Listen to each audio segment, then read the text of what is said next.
Samuel Hayes dropped the inheritance papers, his weathered marine hands trembling as Buddy's low growl echoed from the cave's black mouth. The German shepherd's cloudy eyes fixed on something invisible in the darkness, his graying fur standing rigid along his spine. This wasn't supposed to be anything but worthless rock and debt. Kate's coffee mug shattered against the porch steps behind them, her sharp intake of breath cutting through the mountain silence like a blade. The sound of approaching vehicles rumbled up the dirt road, expensive engines that didn't belong in these forgotten Virginia hills. Sam's mind flashed to Martha's final words. "The cave holds more than Uncle Theodore ever told us." 2 years of grief and mounting bills had made him dismiss it as morphine-induced rambling, but Buddy's prehistoric instincts never lied. "Get inside the house, now!" Sam's voice carried the authority of 3 tours in Vietnam, even as his heart hammered against his ribs. What had Uncle Theodore really left him? And why were strangers already coming to claim it? Leave a like and share your thoughts in the comments along with the city you're watching from now. Let's continue with the story. The silence that followed Sam's command stretched like a taut wire ready to snap.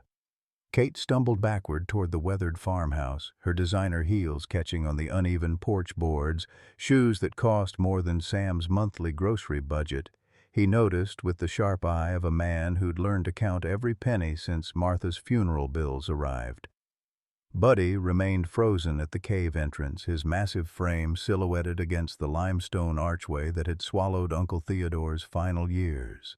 At 9 years old, the German shepherd moved with the careful dignity of age, but his stance now held the coiled tension of his military working dog bloodline. Sam had watched that same posture in Vietnam when Buddy's father, Rex, detected Viet Cong tunnels minutes before ambush. "Dad, what's happening?" Kate's voice carried a tremor Sam hadn't heard since she was 16 and caught sneaking out past curfew. The expensive purse clutched against her chest bore a designer label that shouldn't exist in the vocabulary of a divorced schoolteacher raising a teenage daughter alone. Sam's calloused fingers found the inheritance papers scattered across the packed earth. Uncle Theodore's spidery handwriting covered the margins, notes about watchers and family duty that Sam had dismissed as the paranoid scribblings of an old hermit. The medical debt collectors had made everything else seem irrelevant. $180,000 in cancer treatments that couldn't save Martha, couldn't even buy them another Christmas together. The rumble of engines grew closer, and through the pine trees, Sam caught glimpses of black SUVs navigating the narrow mountain road with the confidence of vehicles that had made this journey before. His Purple Heart lay somewhere in a dresser drawer, buried beneath final notices from creditors who didn't care that Sergeant Samuel Hayes had once carried wounded Marines through rice paddies under enemy fire. Buddy's growl deepened, a sound Sam felt in his bones rather than heard. The dog's cloudy eyes might be failing, but his other senses remained sharp as surgical steel. In the 2 years since Martha's death, Buddy had become Sam's only constant companion, the single living thing that remembered their life before grief and debt transformed their home into a countdown toward foreclosure. The cave mouth yawned behind them like a promise or a threat. Uncle Theodore had spent 40 years disappearing into those limestone depths, emerging with wild stories about Civil War gold and family honor that the rest of the Hayes clan had learned to ignore. Now, with strangers approaching and Buddy's instincts screaming danger, those dismissed tales felt less like fantasy and more like prophecy. Kate's phone buzzed with an incoming text. Her face drained of color as she read the message, and Sam watched his daughter, his only remaining family, look up at him with eyes that held secrets and shame in equal measure. "Dad," she whispered, her voice breaking like autumn leaves, "there's something I need to tell you about why I really came here today." The first black SUV crested the hill like a predator emerging from cover, its pristine finish gleaming against the weathered landscape of the Blue Ridge Mountains. Sam's Marine training kicked in automatically. Assess the threat, identify escape routes, protect the vulnerable. But at 68, with arthritic joints and a heart that skipped beats since Martha's death, his options had narrowed considerably. Inside, now. Sam's voice carried the authority that had once commanded respect in Quezon, but Kate remained frozen on the porch steps, her phone clutched like a lifeline. The text message still glowed on her screen, and Sam caught a glimpse of words that made his blood run cold. Remember what we discussed. Emma's safety depends on your cooperation. Buddy padded to Sam's side, his massive paws silent on the packed earth. The German shepherd's graying muzzle lifted toward the approaching vehicles, nostrils flaring as he processed scents that told stories Sam couldn't read. In Vietnam, Rex had saved Sam's life twice by detecting enemy presence long before human senses could register danger. Now, watching Buddy's hackles rise, Sam felt the familiar chill of incoming trouble. The lead SUV pulled to a stop 30 yards from the house, close enough to demonstrate confidence, far enough to maintain tactical advantage. Sam recognized the positioning: professional, calculated, dangerous. The engine idled with the quiet purr of expensive German engineering, and tinted windows reflected the afternoon sun like dead eyes. "Kate, get inside and lock the doors." Sam's voice dropped to the low growl he'd used to give orders under fire. "Call Sheriff Morrison. Tell him we need—" "No!" Kate's sharp interruption cut through the mountain air. "Dad, please, you don't understand. I can't call anyone." The driver's door of the lead SUV opened with mechanical precision. A man emerged with the fluid grace of someone accustomed to command. Tall, silver-haired, wearing a charcoal suit that probably cost more than Sam's truck. Everything about him screamed corporate power, from his Italian leather shoes to the Rolex that caught sunlight like a warning beacon. Buddy's growl intensified, a sound that seemed to rise from the earth itself. The dog positioned himself between Sam and the approaching stranger, every muscle coiled for action despite his advanced age. Sam placed a steadying hand on Buddy's broad head, feeling the tremor of controlled aggression beneath the thick coat. "Mr. Hayes," the man called out, his voice carrying the polished confidence of boardroom presentations and hostile takeovers. "William Ashford III, Heritage Development Corporation. I believe we have business to discuss." The name hit Sam like a physical blow. Heritage Development, the same company that had mysteriously appeared on Martha's insurance claim denials, the faceless corporation that had found technicalities to reject coverage for experimental treatments that might have saved her life. Sam's grip tightened on Buddy's collar as rage and recognition warred in his chest. "Get off my property!" The words came out flat, final, carrying 30 years of military authority and 2 years of accumulated grief. Ashford's smile never wavered, but something cold flickered behind his expensive sunglasses. "I'm afraid that's not possible, Mr. Hayes. You see, your property and I have a long history together. My family has been interested in this particular piece of land for quite some time." Kate made a sound like a wounded animal, her phone sliding from nerveless fingers to shatter on the porch boards. The broken screen reflected fractured sunlight, and Sam saw his daughter's face crumple with the weight of secrets she could no longer carry. "He knows about the cave, Dad," she whispered, her voice barely audible above the mountain breeze. "He knows about Uncle Theodore's research. He knows about the gold." The words hung in the air like smoke from a battlefield, changing everything. Sam felt the ground shift beneath his feet as understanding crashed over him in waves. This wasn't about property taxes or inheritance disputes. This was about the stories Uncle Theodore had whispered in his final years. Tales of Civil War treasure and family duty that Sam had dismissed as the rambling of a lonely old man. Ashford's smile widened, revealing teeth as perfect and predatory as a shark's. "Your uncle was quite the researcher, Mr. Hayes. 40 years of dedicated exploration. Unfortunately, he died before he could share his final discoveries with us. But family legacies have a way of revealing themselves, don't they? Buddy's growl had become a continuous rumble now, a warning that vibrated through the soles of Sam's worn boots. The dog's instincts screamed what Sam's rational mind was struggling to accept. They were no longer dealing with simple property acquisition. They were standing at the center of something much larger and far more dangerous. Behind Ashford, the other SUVs had disgorged their passengers, men in expensive suits with the builds and bearing of professional security. Their hands rested casually near jacket openings that suggested concealed weapons and extensive training in their use. Sam looked at his daughter's tear-stained face, at the broken phone, at the message about Emma's safety. Everything clicked into place with the terrible clarity of a rifle scope finding its target. They had his granddaughter. The weight of Ashford's revelation settled on Sam's shoulders like the gear he'd carried through Vietnamese jungles, heavy, inescapable, and potentially lethal. Emma.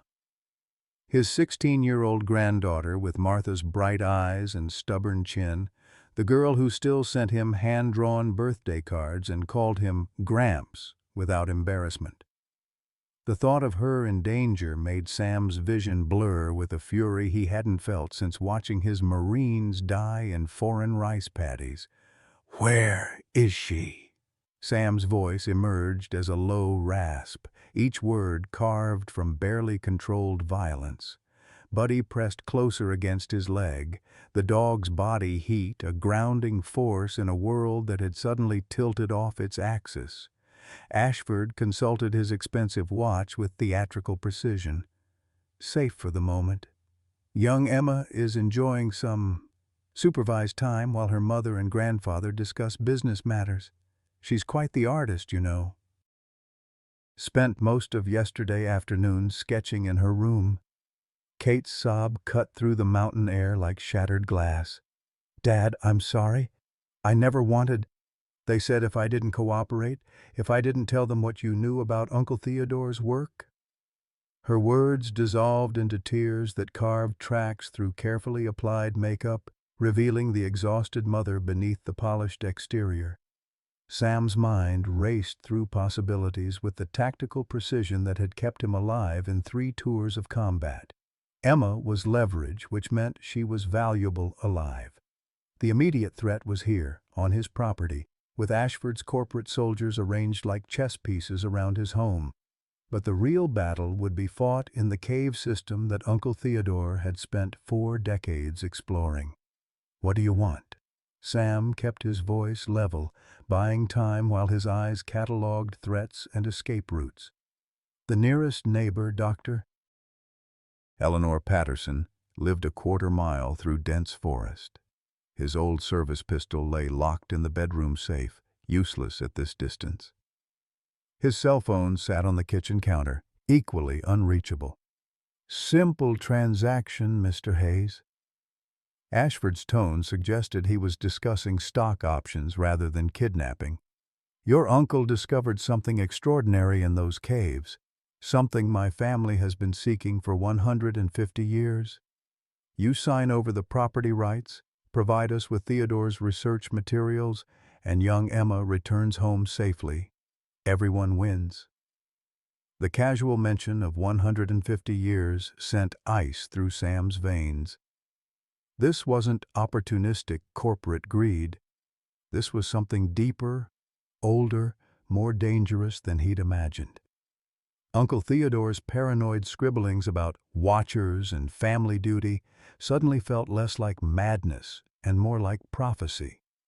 Buddy's head swiveled toward the tree line, ears pricked with laser focus. The dog's nostrils flared as he processed information invisible to human senses. In Vietnam, Rex had saved Alpha Company by detecting a North Vietnamese regiment moving through jungle 2 clicks away. Now, watching Buddy's alert posture, Sam felt a flicker of hope pierce his desperation. "I don't have any research materials," Sam lied smoothly, his voice carrying the flat honesty of a man with nothing left to lose. Theodore was a crazy old hermit who talked to rocks. If you think there's treasure in that cave, you're as delusional as he was. Ashford's smile grew thin as surgical steel. Your uncle was many things, Mr. Hayes, but delusional wasn't one of them. Our family has detailed records of his activities. 40 years of systematic exploration, geological surveys, historical research. He found what we've been seeking since 1864, and he documented everything. The specific date hit Sam like a sniper's bullet. 1864, the heart of the Civil War, when Union and Confederate armies had torn through Virginia like competing storms. Uncle Theodore's rambling stories about hidden payrolls and family honor suddenly carried new weight. Kate wiped her eyes with shaking hands, leaving mascara streaks that aged her a decade. "They've been watching us for months, Dad, following Emma to school, photographing our house, tracking our phone calls. They know everything about our family, our debts, our—" She glanced at Buddy with something approaching desperation. "Our weaknesses." The word hit Sam like a physical blow. Buddy was 9 years old, developing cataracts, showing the stiff gait of canine arthritis. The veterinarian bills that Sam couldn't afford had been piling up alongside medical debt and property taxes.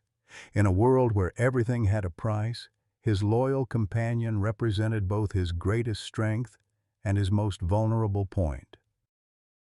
Ashford followed Kate's glance toward Buddy with predatory interest. "Beautiful animal. German bloodlines, if I'm not mistaken, quite valuable even at his age. It would be unfortunate if something happened to him during these negotiations." The threat hung in the mountain air like cordite smoke. Sam felt Buddy's muscles tense beneath his palm, the dog reading human emotions with the supernatural sensitivity of his breed. For 9 years, this animal had been Sam's constant companion through grief, poverty, and the slow erosion of everything he'd once considered permanent. The thought of losing Buddy, especially to these corporate predators, ignited a rage that burned cleaner and hotter than anything Sam had felt since Martha's death. "You have 1 hour," Ashford announced, checking his watch again with mechanical precision. "Retrieve Theodore's materials, sign the property transfer documents, and your family returns to their normal lives. Refuse, and the consequences will be educational." The corporate soldiers shifted position with subtle coordination, tightening their perimeter around the house. "Professional movements," Sam noted grimly. "Former military, probably special forces, definitely expensive." Ashford wasn't bluffing about his resources or his willingness to use them. But as the men took their positions, Buddy's posture changed. The old dog's ears swiveled toward the forest with renewed alertness, his tail lifting in the first hopeful gesture Sam had seen all day. Somewhere in the dense Virginia woodland, something was moving toward them with purpose and stealth.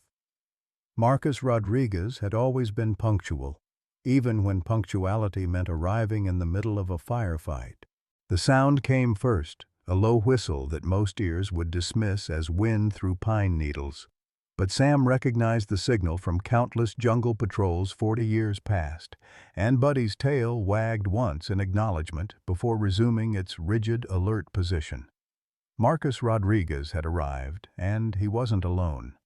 Sam's peripheral vision caught movement in the tree line, shadows that shifted with tactical precision among the mountain laurel and oak. Marcus had always been the best at reading terrain, turning Virginia wilderness into a chessboard where every tree and rock formation held strategic value. The corporate soldiers surrounding Sam's property had positioned themselves like amateurs, visible, predictable, vulnerable.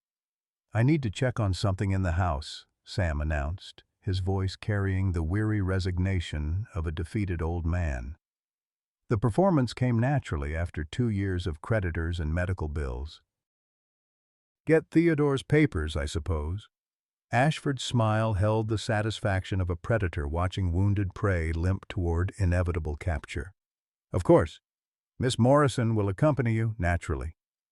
We wouldn't want any miscommunication about our arrangement. Kate flinched at being reduced to a surveillance tool, but nodded with the broken compliance of a mother whose child's life hung in the balance. Sam felt a stab of sympathy for his daughter, caught between impossible choices and corporate machinery that ground up families like wheat in a mill. The walk to the house took 30 seconds that felt like 30 minutes. Each step carried Sam closer to the weapons cache he'd maintained since leaving the Marines. Not from paranoia, but from the ingrained habit of preparedness that had kept him breathing through 3 combat tours. The key to the gun safe hung on his key ring between car keys and the spare to Martha's jewelry box, a tangible reminder of the woman who'd understood why he needed to stay ready for battles that might never come. Inside the kitchen, Kate collapsed into a chair with the boneless exhaustion of someone who'd been carrying unbearable weight. "Dad, I'm so sorry. They came to my house 3 weeks ago, showed me pictures of Emma walking to school, told me they knew about your medical debt, your foreclosure notice. They said if I helped them get information about Uncle Theodore's research, they'd pay off everything, make it all go away." Sam's hands remained steady as he filled a glass with water, muscle memory from countless situations where showing weakness meant death. "How much do they know about the cave?" "Everything Uncle Theodore wrote down.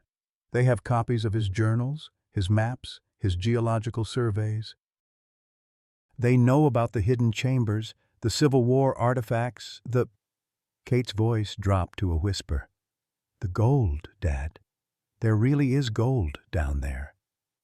The confirmation hit Sam like artillery fire.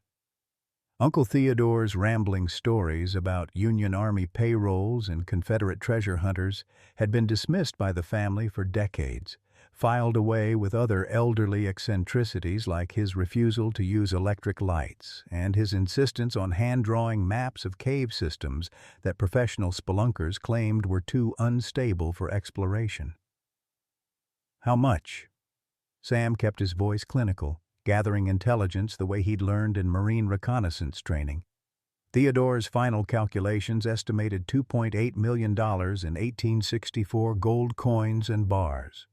Kate's words came out in a rush, as if speaking quickly could somehow diminish their impact. Hidden by Union quartermasters when Confederate forces threatened to overrun the area. The soldiers died in battle before they could retrieve it, and the location was lost until Theodore spent 40 years piecing together historical records and geological surveys. Sam's mind raced through the implications. Nearly $3 million in Civil War gold represented enough money to solve every financial problem that had haunted his family since Martha's cancer diagnosis. Medical debt, foreclosure notices, Buddy's veterinary bills, all of it could disappear with a few signatures on corporate documents. The temptation burned like acid in his chest. But the cost would be Emma's safety, Kate's autonomy, and his own surrender to the kind of corporate predators who'd already destroyed his family once by denying Martha's insurance claims. Some prices were too high, even for financial salvation. "They killed him, didn't they?" Sam's question emerged as a statement. "Theodore didn't die in an accident." Kate's silence confirmed what Sam had suspected since Ashford mentioned his family's century-long search. Uncle Theodore had gotten too close to something valuable, and Heritage Development Corporation had eliminated the threat with the same cold efficiency they brought to hostile takeovers and market manipulation. The back door opened with a whisper of well-oiled hinges, and Marcus Rodriguez slipped inside with the fluid grace of a man who'd spent 20 years making silent entries into hostile territory. At 45, Marcus carried himself with the coiled energy of a loaded spring, his dark eyes taking in the kitchen's tactical situation with professional assessment. "Thought you might need backup," Marcus said quietly. his voice carrying the slight Latino accent that became more pronounced under stress. "Brought some friends from the sheriff's department. We're positioned in the tree line, ready to move on your signal." Relief flooded through Sam like morphine after surgery. Marcus had always been the brother he'd never had, the Marine who'd carried wounded soldiers through enemy fire and never left anyone behind. In the 2 years since Martha's death, Marcus had checked on Sam weekly, bringing groceries and conversation that slowly helped heal wounds that ran deeper than physical scars. "How many?" Sam asked, his voice dropping to the whisper-quiet communication they'd perfected in Vietnamese jungles. 8 corporate security, probably contractors, former military, decent positioning, but they're thinking like bodyguards, not infantry. Sheriff Morrison brought 4 deputies, all former service. We have the high ground and better knowledge of local terrain. Kate looked between the 2 men with growing confusion and hope. "You mean we can fight them? Get Emma back?" Marcus's expression darkened. "Where's your daughter now?" "They won't tell me exactly. Somewhere in town, with a babysitter who'll release her when the property transfer is complete."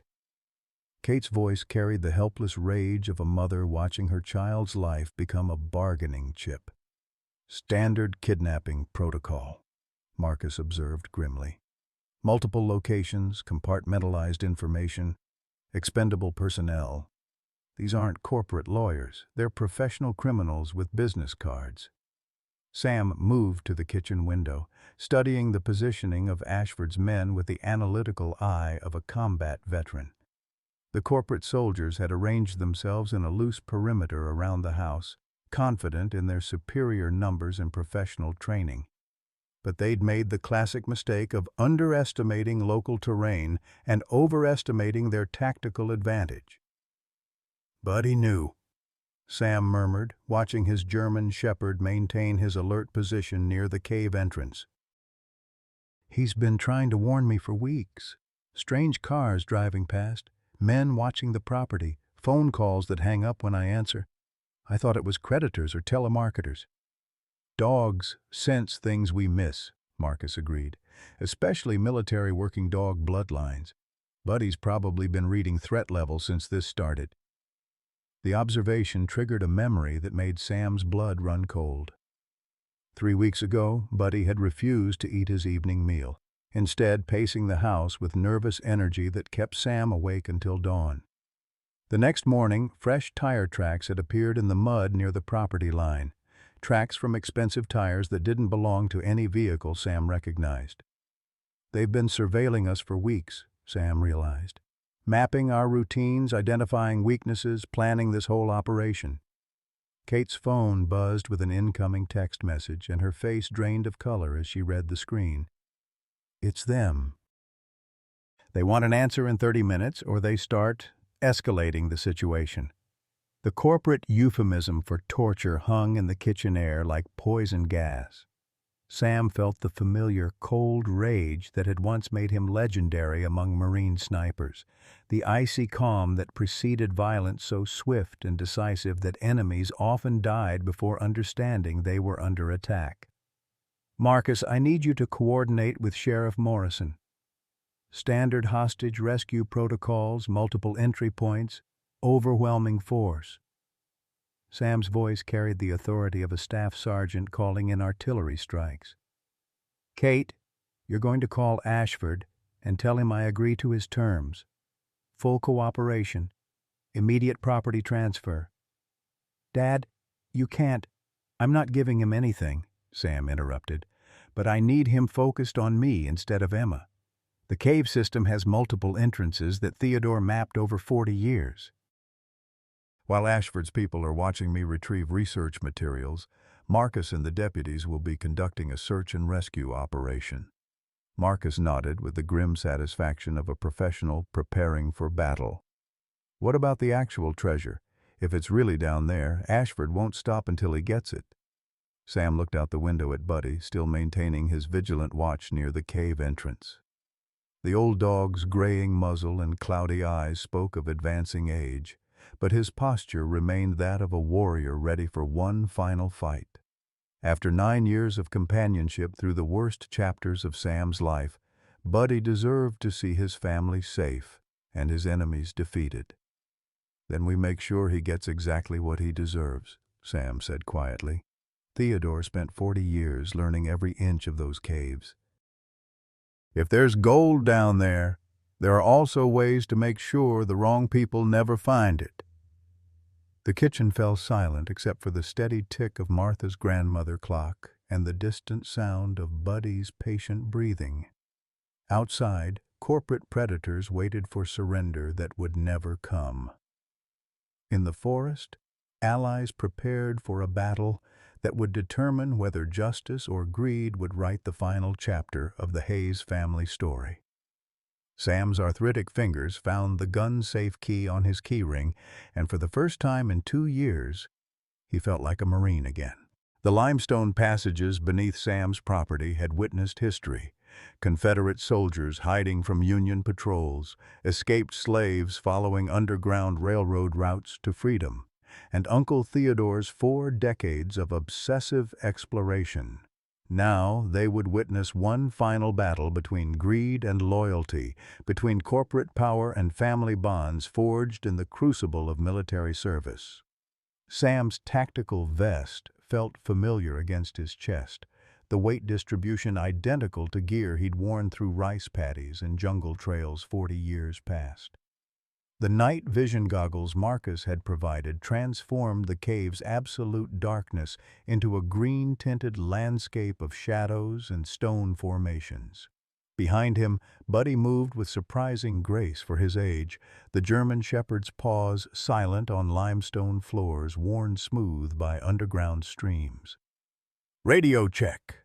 Marcus's voice crackled through Sam's earpiece, barely audible even in the cave's profound silence. "Clear signal," Sam whispered back. "Proceeding to Chamber 3.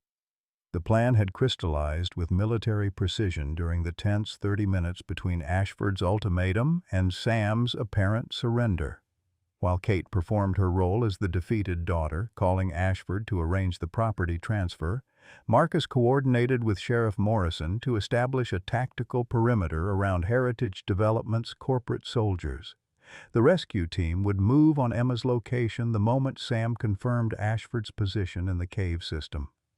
Every step deeper into Theodore's underground world brought fresh evidence of his uncle's dedication and growing paranoia. Hand-carved warning symbols marked dangerous passages, and carefully positioned reflectors directed flashlight beams away from unstable ceiling formations. Theodore had turned the cave system into a fortress designed to protect its secrets from exactly the kind of corporate raiders now threatening Sam's family. "Movement on the surface," Marcus reported through the radio. "Ashford's people are taking positions around the main entrance. 4 men, professional spacing, automatic weapons visible." Sam's jaw tightened with grim satisfaction. Ashford had committed to the cave assault with overwhelming force, exactly as Sam had hoped. The corporate predator's arrogance would become his downfall. He couldn't imagine that a 68-year-old veteran and his aging dog might represent a serious threat to trained security contractors. Buddy's posture changed as they approached Chamber 3, his ears pricked with the supernatural alertness that had made his father legendary among Marine handlers in Vietnam. The dog's nostrils flared as he processed scents invisible to human perception, and his tail lifted with the first hint of excitement Sam had seen all day. The chamber opened before them like a cathedral carved from living stone, its vaulted ceiling disappearing into darkness beyond the reach of night vision equipment. Theodore's work lights, strung along the walls like Christmas decorations, revealed the fruits of 40 years' obsessive labor. Tables covered with maps and geological surveys lined one wall, while another displayed artifacts that told the story of Union soldiers who'd died protecting something precious enough to kill for. But it was the far wall that made Sam's breath catch in his throat. Behind a steel grate, welded into the limestone, Gold bars caught the reflection of work lights like captured sunlight. $2.8 million in Civil War treasure, exactly as Kate had described. Enough money to solve every financial problem that had haunted Sam's family since Martha's cancer diagnosis. Jesus, Sam breathed, understanding for the first time why Heritage Development had been willing to commit kidnapping and murder to claim this prize. Buddy padded to the steel grate and sat with the patient dignity of a sentry taking his post. The dog's cloudy eyes fixed on the treasure chamber with laser focus, and Sam realized that Buddy had been here before. Uncle Theodore had brought him to this place, shown him what needed protecting, programmed his loyalty with the same precision that had once made Rex a legendary military working dog. "Contact," Marcus's voice cut through Sam's amazement. "Ashford's team is entering the main passage. 4 men, night vision equipped, moving with tactical formation. You've got maybe 10 minutes before they reach your position." Sam's combat training took over, transforming emotional turmoil into cold operational focus. The chamber had 3 exits. The passage he'd used to enter, a narrow crawlway that connected to the underground stream system, and a vertical shaft that Theodore's notes indicated led to a hidden surface entrance near Dr. Patterson's property line. "Buddy, guard," Sam commanded, pointing toward the treasure chamber. The German shepherd immediately positioned himself between the gold and the main entrance, his massive frame blocking access to the grate with unmistakable intent. The tactical radio crackled again. "Sam, we've got Emma's location. Motel 6 on Route 11, Room 14, 2 guards. Morrison's team is in position for simultaneous breach." Relief flooded through Sam like artillery fire lifting from friendly positions. Emma was alive, her location confirmed, rescue imminent. Now he needed to finish what Uncle Theodore had started: protecting family honor and ensuring that corporate predators learned the cost of threatening the Hayes bloodline. "Execute rescue operation," Sam whispered into his radio. "I'm about to get very busy down here." The first corporate soldier appeared at the chamber entrance with professional caution, his automatic weapons sweeping the space in textbook tactical formation. Night vision equipment turned his face into an insectoid mask, but his body language spoke of expensive training and combat experience. Buddy's growl filled the chamber like rolling thunder, a sound that seemed to emerge from the limestone itself. The soldier's weapon swung toward the dog with practiced precision, finger already tightening on the trigger when Sam's voice cut through the darkness. "I wouldn't do that if I were you." The soldier froze as Sam materialized from behind a stalagmite formation, his own rifle trained on center mass with the steady precision of a Marine sniper. Night vision equipment revealed the younger man's surprise and growing recognition that he'd walked into a killing field prepared by someone who understood violence at a level corporate training could never replicate. "Lower your weapon," Sam commanded, his voice carrying the authority of 3 combat tours and 40 years of accumulated rage. "Tell your team leader that Samuel Hayes would like to negotiate terms." 3 more corporate soldiers filtered into the chamber with mechanical precision, their movements coordinated but increasingly uncertain as they registered the tactical disadvantage of their position. Sam had chosen his ground with the wisdom of experience: multiple escape routes, defensive positions carved from solid stone, and the psychological advantage of fighting on familiar terrain. Ashford entered the chamber last, his expensive suit incongruous among limestone formations and military weaponry. The corporate predator's eyes fixed on the treasure chamber with undisguised hunger, but his voice maintained its polished confidence. "Impressive, Mr. Hayes. Your uncle would be proud of this final performance." Ashford's gaze swept the chamber, cataloging tactical positions and escape routes with the analytical mind of someone accustomed to hostile takeovers. "But this changes nothing. Your granddaughter's safety still depends on your cooperation." "Funny thing about that," Sam replied, his rifle never wavering from its target. Seems my friends have already solved that particular problem. Marcus's voice filled the chamber through Sam's radio speaker, deliberately audible to everyone present. Package secured. Emma is safe and en route to medical evaluation. All hostile personnel at secondary location neutralized or in custody. The corporate soldiers shifted nervously as the tactical situation inverted before their eyes. What had begun as a simple intimidation operation had transformed into a law enforcement action with hostages rescued and evidence secured. Their employer's corporate protection would evaporate the moment local authorities filed kidnapping charges against Heritage Development Corporation. Ashford's composure cracked for the first time, revealing the frustrated predator beneath his polished exterior. "You have no idea what you're interfering with, Hayes. My family has been seeking this treasure for 6 generations. We have resources, influence, connections that extend far beyond your small-town sheriff and his deputies." "Maybe so," Sam acknowledged, his voice carrying the weary patience of someone who'd faced superior enemies before and survived. "But you made one tactical error that's going to cost you everything." Buddy rose from his position near the treasure chamber, his movement fluid despite advancing age. The German Shepherd padded to Sam's side with the measured precision of a military working dog responding to unspoken commands, his cloudy eyes fixed on Ashford with unmistakable intent, and his lips pulled back to reveal teeth that had been bred for war. "You threatened my family," Sam continued, his voice dropping to the whisper-quiet tone that had once preceded sniper shots at impossible range. "In my experience, that's the kind of mistake you only make once." The chamber's limestone walls absorbed sound like a tomb, creating a silence so profound that the corporate soldier's breathing seemed amplified beyond normal human range. Somewhere in that silence, the ghosts of Union soldiers who'd died protecting this treasure seemed to whisper approval of another generation's willingness to fight for family honor.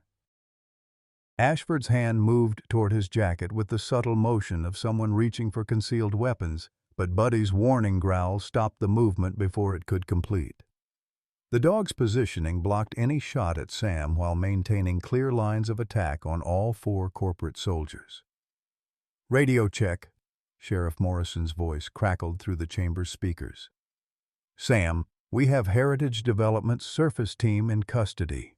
FBI is en route to process kidnapping charges. You're clear to proceed with evidence recovery." The words hit the corporate soldiers like incoming artillery. Federal kidnapping charges meant decades in prison, and their employers' corporate lawyers would abandon them the moment media attention threatened Heritage Development's stock price. Professional mercenaries understood the mathematics of loyalty. It lasted exactly as long as the paycheck and legal protection. Sam watched 4 expensive security contractors transform into 4 very worried former military personnel who'd made career-ending decisions for corporate money, their weapons lowered with the resigned compliance of professionals who understood when a mission had failed beyond recovery. "Gentlemen," Sam said quietly, "I believe it's time for you to leave my property." The limestone ceiling groaned with a sound like breaking bones as Ashford's desperation transformed into something far more dangerous than corporate greed. Sam had seen that look before, in the eyes of cornered enemies who chose mutual destruction over surrender, who pulled grenades with their dying breath rather than accept defeat. "You think this is over?"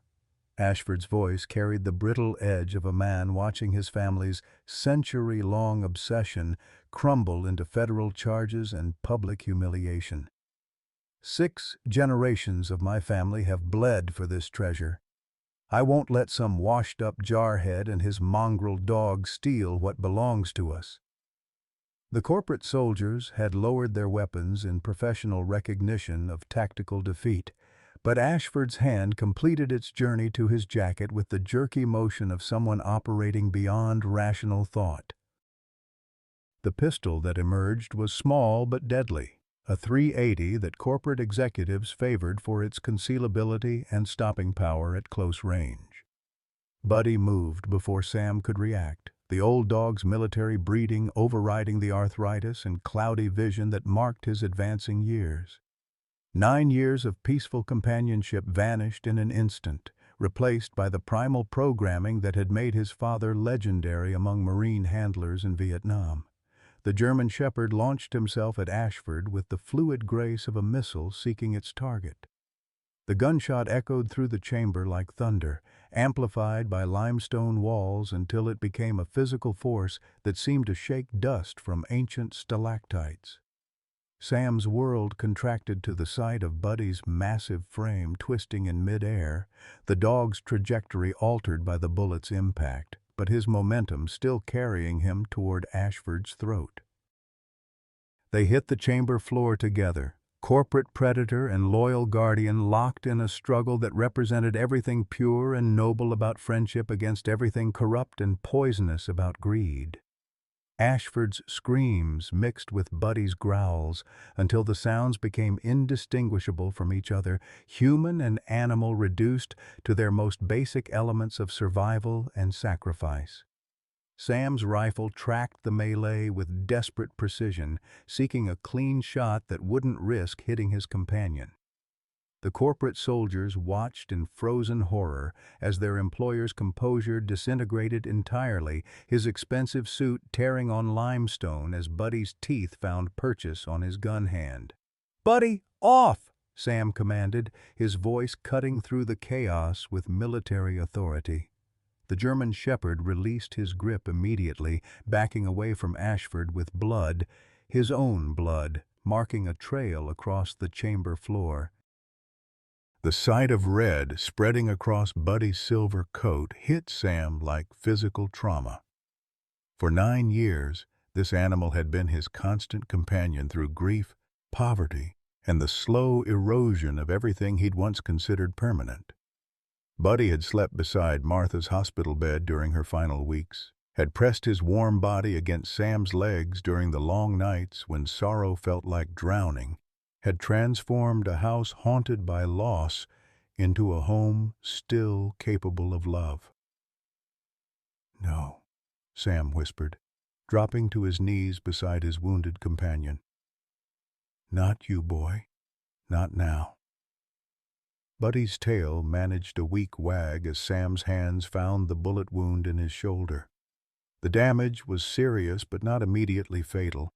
Muscle and bone damaged but no major arteries severed. The dog's cloudy eyes focused on Sam's face with the absolute trust that had defined their relationship since Martha's death brought them together in shared grief. Ashford writhed on the chamber floor, his gun hand mangled by Buddy's teeth and his expensive suit ruined by limestone dust and his own blood. The corporate predator's composure had shattered completely, revealing the spoiled child beneath decades of inherited wealth and unearned privilege. "Kill it," Ashford gasped, his voice distorted by pain and rage. "That animal is a menace.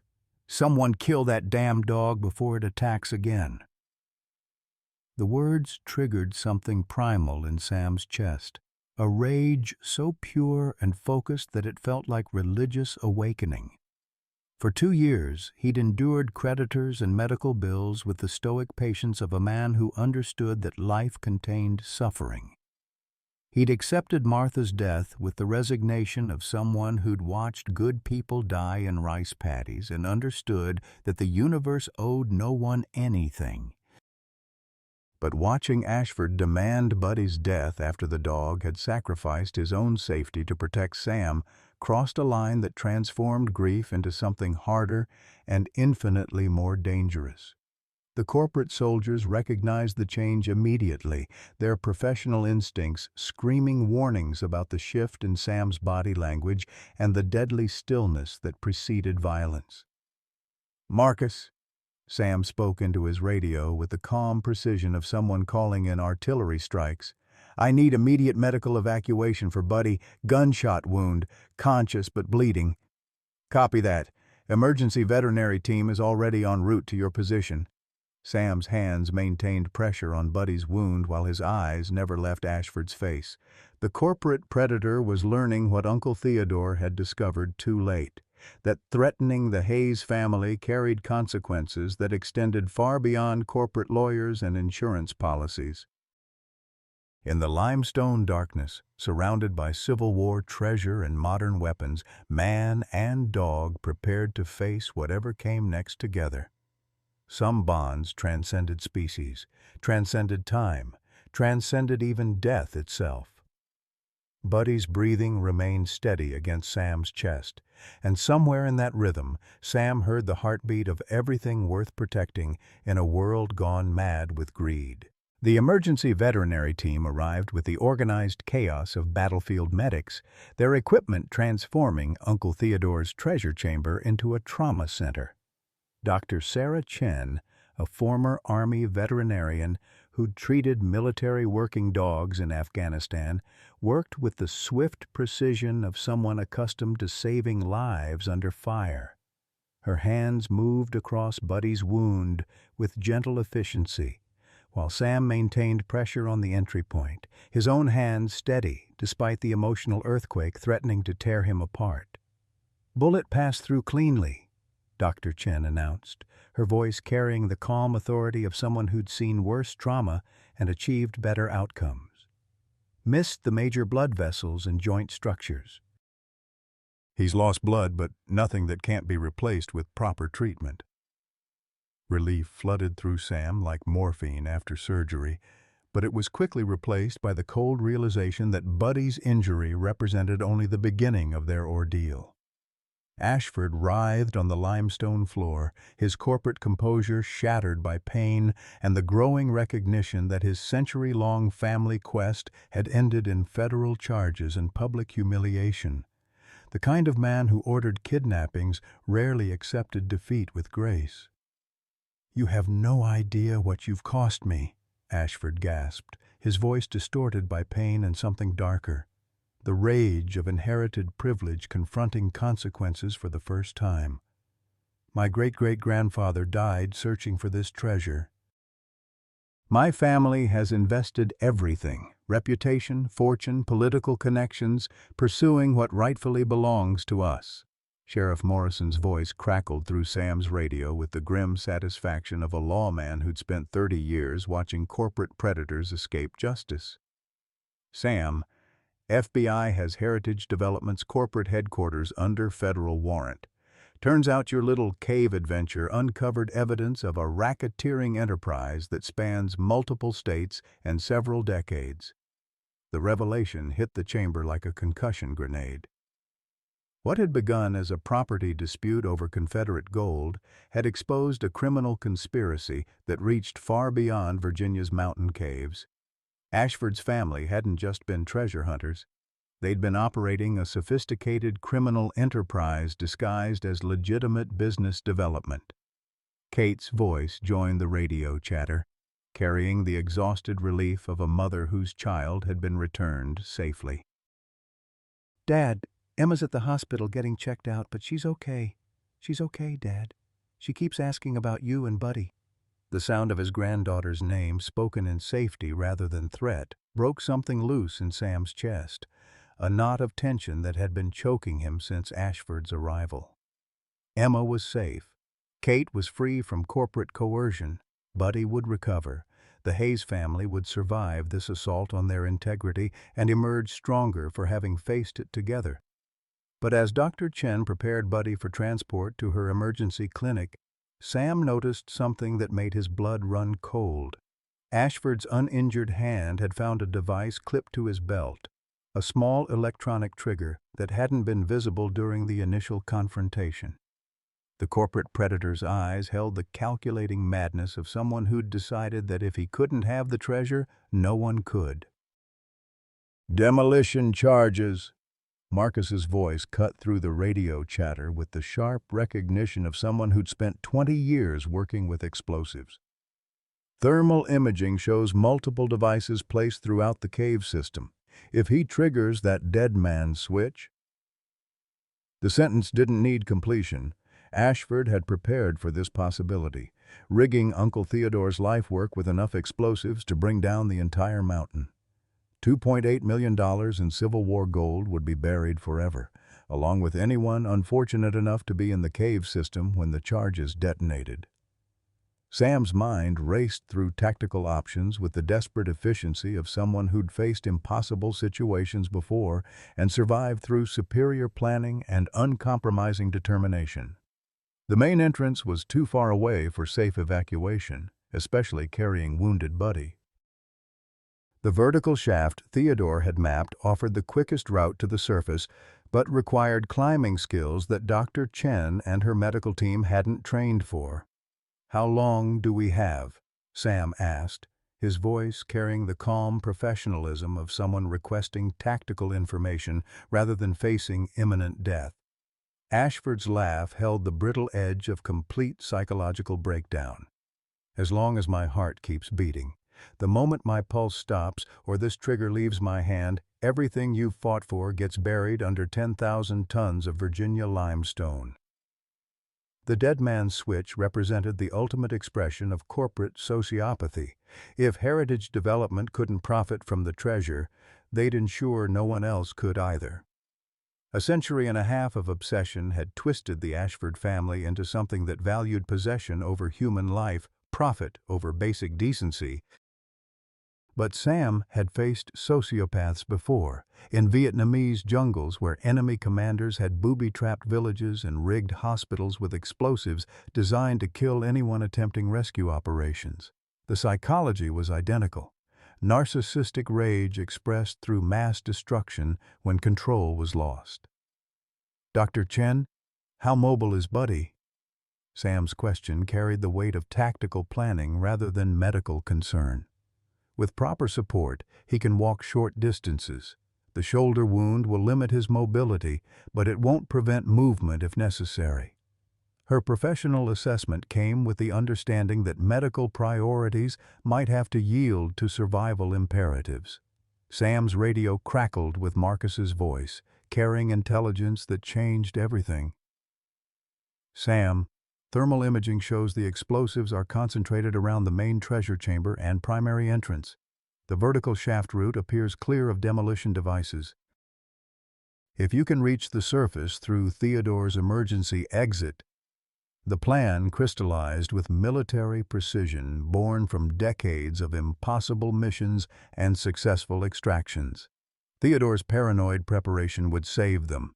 The old hermit had carved multiple escape routes into his limestone fortress, driven by the same suspicious nature that had ultimately cost him his life.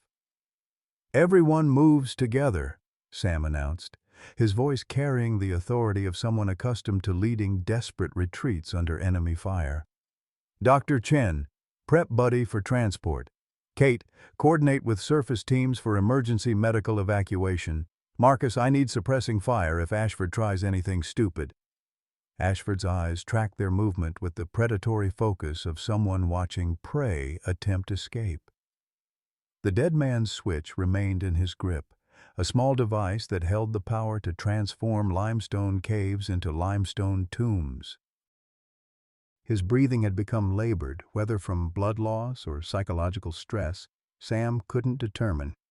"You think you've won something here?" Ashford gasped, his voice carrying the venom of inherited hatred that had poisoned his family for generations. "My attorneys will tie this case up in federal court for decades. The treasure will remain buried in legal proceedings while your granddaughter grows up knowing her grandfather chose gold over her safety." The words were designed to wound, but they revealed Ashford's fundamental misunderstanding of the situation he'd created. Sam hadn't been fighting for treasure.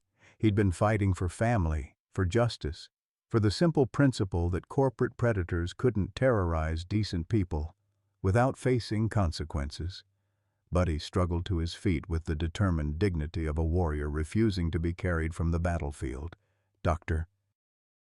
Chen's field dressing had stabilized the shoulder wound, but Sam could see the pain in his companion's cloudy eyes. For 9 years, this animal had been his strength during moments of weakness, his hope during periods of despair. Now it was Sam's turn to be strong enough for both of them. "Ready to go home, boy?" Sam asked quietly, his hand gentle on Buddy's uninjured side. The German shepherd's tail managed a weak wag, and in that simple gesture, Sam found the courage to face whatever challenges awaited them in the vertical darkness of Theodore's escape route. They'd entered the cave as desperate fugitives from corporate terrorism. They would leave as survivors who'd proven that some things, family, loyalty, love, remained more valuable than any treasure buried in Virginia limestone. Behind them, Ashford's breathing grew more labored, his grip on the dead man's switch the only thing standing between them and freedom. The race against time and corporate madness was about to begin, with Buddy's life hanging in the balance and Sam's family depending on one final act of heroism from an aging dog who'd already given everything. 6 months after the limestone dust settled and federal prosecutors finished building their case against Heritage Development Corporation, Sam Hayes stood on his front porch watching the sunrise paint the Blue Ridge Mountains in shades of gold that no Civil War treasure could match. The foreclosure notices had disappeared from his kitchen table, replaced by correspondence from the Smithsonian Institution and the Virginia Historical Society requesting interviews about Uncle Theodore's discoveries and the Hayes family's role in preserving American heritage. Buddy lay beside him on the porch swing Martha had loved, the German shepherd's shoulder bearing only a thin scar where Ashford's bullet had torn through muscle and bone. Dr. Chen's surgical skill had restored full mobility to the aging warrior, but Sam noticed that Buddy moved with the careful dignity of someone who'd faced mortality and emerged grateful for each additional day of life. The cloudy eyes that had once seemed like signs of decline now appeared wise, holding depths of experience that transcended the simple bond between man and dog. "Morning, boy," Sam murmured, his weathered hand finding the familiar comfort of Buddy's warm coat. The routine had become sacred: coffee at dawn, silent communion with mountains that had witnessed their family's triumph over corporate evil, and the profound peace that came from knowing Emma was safe in her own bed, 30 miles away. The sound of tires on gravel announced Kate's arrival, her modest sedan replacing the expensive car that Heritage Development's payments had briefly provided. She emerged with the confident stride of someone who'd discovered that integrity cost less than corruption, her face carrying the relief of a mother whose child had survived predators and emerged stronger for the experience. "Dad, you're up early," Kate said, settling into the chair beside the porch swing with the easy familiarity of someone who'd reclaimed her place in the family structure. The guilt that had poisoned their relationship for months had gradually dissolved through honest conversation and mutual forgiveness, replaced by the stronger bond that comes from facing crisis together. "Old habits," Sam replied, though they both knew his early rising had less to do with military training and more to do with the profound gratitude that made sleep seem less important than witnessing each new day. "How's Emma handling the media attention?" Kate's smile carried the pride of a mother watching her daughter transform trauma into strength. "She's become something of a celebrity at school. Turns out surviving corporate kidnapping makes you pretty popular with teenagers." Her American history teacher asked her to speak to the class about the Civil War treasure and family heritage. The irony wasn't lost on Sam. Emma's terrifying experience had connected her to family history in ways that no textbook could achieve. Uncle Theodore's obsessive research had been vindicated not just by the discovery of gold, but by the recognition that some stories transcended monetary value and entered the realm of national heritage. Buddy's ears perked at the sound of another vehicle approaching, his tail beginning the slow wag that had become his standard greeting for Marcus Rodriguez. The former Marine had appointed himself unofficial guardian of the Hayes family treasure, working with federal authorities to establish the proper protocols for archaeological excavation and historical preservation. "Sam, Kate," Marcus called out as he climbed the porch steps, his arms laden with newspapers and legal documents. You're going to want to see this morning's headlines. The Washington Post's front page featured a photograph of Sam and Buddy standing beside Uncle Theodore's memorial marker with the headline, "Veteran and War Dog Uncover Century-Old Conspiracy." The article detailed Heritage Development's criminal enterprise with the thoroughness of investigative journalism at its finest, documenting a pattern of corruption that stretched back to Reconstruction and had claimed dozens of victims over multiple generations. Ashford got 25 years in federal prison, Marcus announced with the satisfaction of someone who'd watched justice prevail over corporate influence. The judge cited the kidnapping, the attempted murder, and the destruction of archaeological evidence as aggravating factors. He won't be eligible for parole until he's 80 years old. Sam felt no satisfaction in another man's downfall, but he recognized the necessity of consequences for actions that had terrorized innocent families for decades.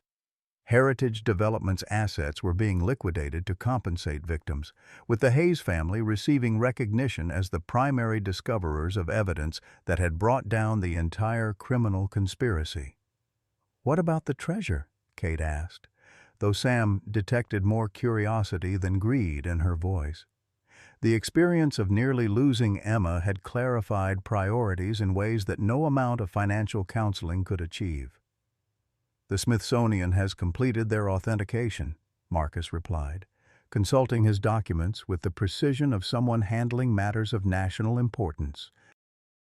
$2.8 million in 1864 gold coins and bars, along with Union Army documents that provide unprecedented insight into Civil War logistics and finance. The sum represented enough money to transform the Hayes family's financial situation permanently, but Sam had already made decisions about the treasure's disposition that reflected values Martha would have endorsed. Some gifts carried responsibilities that transcended personal benefit. "The Theodore Hayes Foundation is officially established," Sam announced, his voice carrying the quiet satisfaction of someone who'd found purpose in the aftermath of trauma. "Dedicated to supporting military working dog programs and providing financial assistance to veterans facing medical debt." Kate's eyes filled with tears that spoke of pride rather than disappointment. "Dad, that's beautiful. Mom would be so proud." The foundation represented more than charitable giving. It was a living memorial to Uncle Theodore's dedication, Martha's compassion, and Buddy's heroism. The Civil War treasure would fund programs that honored the bond between humans and animals while supporting veterans who'd faced the same medical debt crisis that had nearly destroyed Sam's family. Buddy stirred on the porch swing, his attention drawn to movement at the forest edge where a young German shepherd emerged from the tree line with the cautious confidence of an animal learning to trust humans again. Rex, named for Buddy's father and adopted from the local rescue shelter, had arrived at the Hayes farm 3 weeks ago, a scared and scarred veteran of human neglect who'd found healing in Buddy's patient mentorship. "Looks like Rex is finally ready to join the family," Kate observed, watching the younger dog approach the porch with careful steps that spoke of hard-earned wisdom about human reliability. Sam extended his hand toward Rex, with the slow patience of someone who understood that trust couldn't be rushed or demanded, only earned through consistency and kindness. The young dog's nose touched his palm with tentative curiosity, and Sam felt the familiar warmth that came from connecting with an animal who'd survived trauma and chosen to love again. "There's room for everyone here," Sam said quietly, his words carrying meanings that transcended the simple logistics of pet ownership. The Hayes farm had become a sanctuary for damaged souls, human and canine, seeking the healing that came from purpose and belonging. Emma's arrival completed the gathering, her teenager's energy brightening the morning with the resilience that had made her survival possible and her recovery remarkable. She bounded up the porch steps with Rex following, the young dog drawn to her fearless affection and uncomplicated acceptance. "Gramps, did you see the documentary crew setting up at the cave entrance?" Emma's excitement bubbled over as she settled cross-legged beside Buddy, her hands gentle on his graying muzzle. "They want to interview you about Uncle Theodore's maps and the historical significance of the discovery." The cave entrance had been sealed pending completion of the archaeological survey, but plans were already underway to create a historical site that would honor both Civil War heritage and Uncle Theodore's dedication to preserving family truth. The Hayes family story would become part of American history, taught in classrooms and preserved in museums as an example of ordinary people achieving extraordinary things through courage and loyalty. "I suppose we should give them something worth filming," Sam replied, his arm settling around Emma's shoulders with the protective instinct that had driven him through corporate terrorism and limestone darkness. As the family gathered on the porch with both dogs content among them, Sam felt Martha's presence in the morning breeze that carried the scent of mountain laurel and the promise of another day lived in freedom. The medical debt that had once seemed insurmountable had been resolved, the foreclosure notices replaced by deed transfers, establishing the Hayes property as a historical preserve, and the future stretched ahead with possibilities that trauma had nearly stolen forever. Buddy's contented sigh harmonized with Rex's tentative tail wag, creating a symphony of healing that filled spaces where grief had once echoed. The German shepherds represented different chapters in the same story: loyalty transcending time, courage overcoming fear, and love proving stronger than the forces that sought to destroy it. "Think Uncle Theodore would be proud?" Kate asked, her voice carrying the wonder of someone who'd discovered that family history held more treasure than any Confederate gold. Sam's eyes found the cave entrance visible through the trees, where morning light played across limestone that had protected secrets and saved lives. Somewhere in that darkness, Uncle Theodore's spirit rested with the satisfaction of someone whose life's work had finally achieved its intended purpose: protecting family and preserving truth for future generations. "I think he'd say, 'We did exactly what the Hayes family was meant to do,'" Sam replied, his voice carrying the quiet certainty of someone who'd found peace in the aftermath of battle. "We took care of each other, and we didn't let the bastards win." In the comfortable silence that followed, surrounded by family and guarded by faithful dogs, Sam Hayes finally understood that the greatest inheritance he'd received wasn't buried in Virginia limestone. It was sleeping peacefully beside him, tail thumping gently against the porch swing, proof that some bonds transcend death and some love stories never really end. Sometimes life hits us when we think we have nothing left to give. Sam Hayes thought his inheritance was worthless, a hole in the ground and a pile of debts that would bury him. But with his loyal German shepherd Buddy by his side, he discovered that the greatest treasures aren't always gold and silver. They're the bonds we forge with those who love us unconditionally, the courage we find when protecting our family, and the peace that comes from knowing we've lived with honor. Sam's story reminds us that it's never too late for a new beginning, that our faithful companions see strength in us when we can't see it ourselves, and that sometimes what feels like an ending is really just the start of something beautiful. Whether it's a grandchild's laughter, a dog's gentle nudge, or simply watching the sunrise from your front porch, life's most precious moments often come disguised as ordinary days.